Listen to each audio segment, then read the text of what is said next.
Welcome back to vlog post number 3. We are now in March of 2019. My name is Charlene Rimsha and I am founder of Everyday Coherence, which is the body-mind integration system that resolves burnout. So, given that that's what I do, I'm here to talk about this month about the number one addiction that keeps people burnt out. Any guesses what that might be?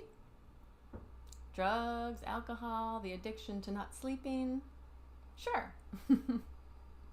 All those things are contributors, potential contributors to being burnt out. But in my opinion, the number one addiction that we in our modern society, nearly all of us have, is multitasking.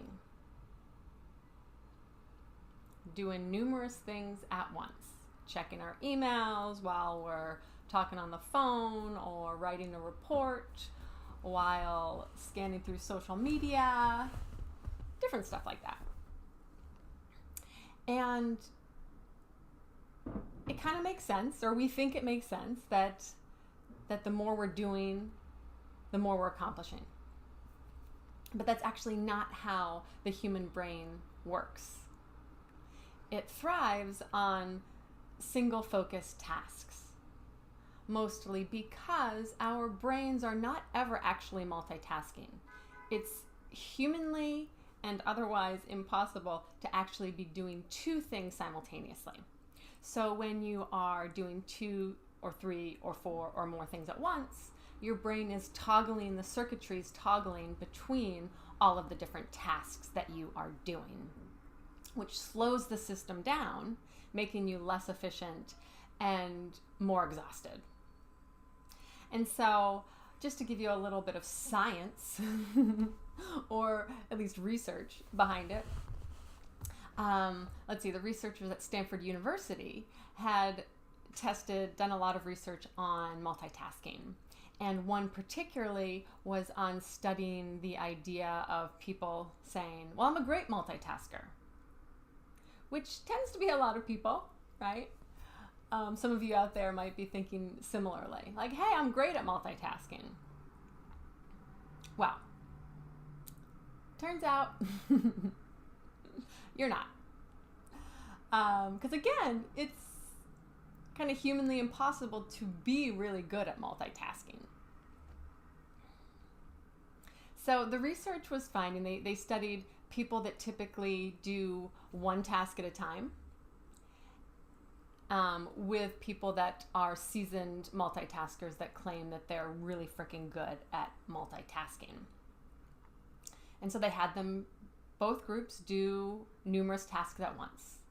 And what they found was that the people that typically do a single task at a time, who are focused on one task, actually multitasked better than the people that multitask all the time. And the reason for this is that the single taskers have brain circuitry that is organized and able to problem solve and find solutions quicker. So when put occasionally into a multitasking position, they're able to do it with greater ease and better results. The multitasker's brain the circuitry is already set up in a disorganized way. And so it is grasping for the answers and trying to get it and figure it out and get it done.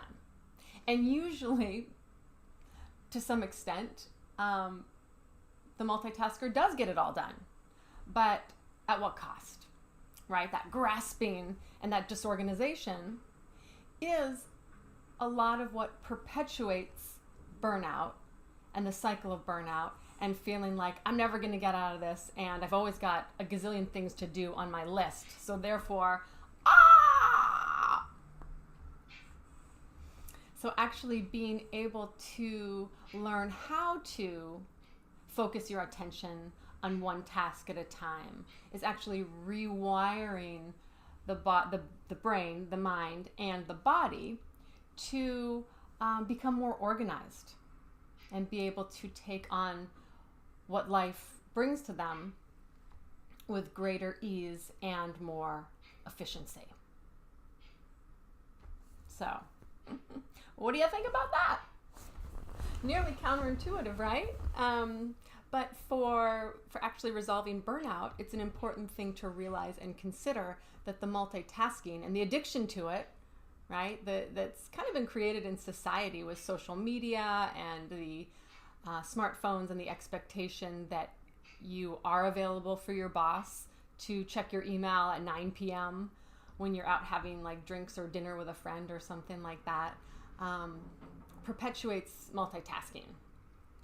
And so I get it, right? We live in a very busy modern society where multitasking has become the norm and also kind of a badge of honor. But that is also part of why our culture is in an epidemic of burnout. So by being able to really learn how to single task, create focused attention on what you're doing, rewires the brain for for better organization, less burnout, more productivity. Now that's a win-win if I ever heard one. So thank you for listening to this vlog post number 3, March edition. Let's see, feel free to comment at the bottom if you have any questions or just wanted to kind of talk about this stuff. Certainly too, you could always book a call with me to discuss all of this further. And thank you again, and see you next month.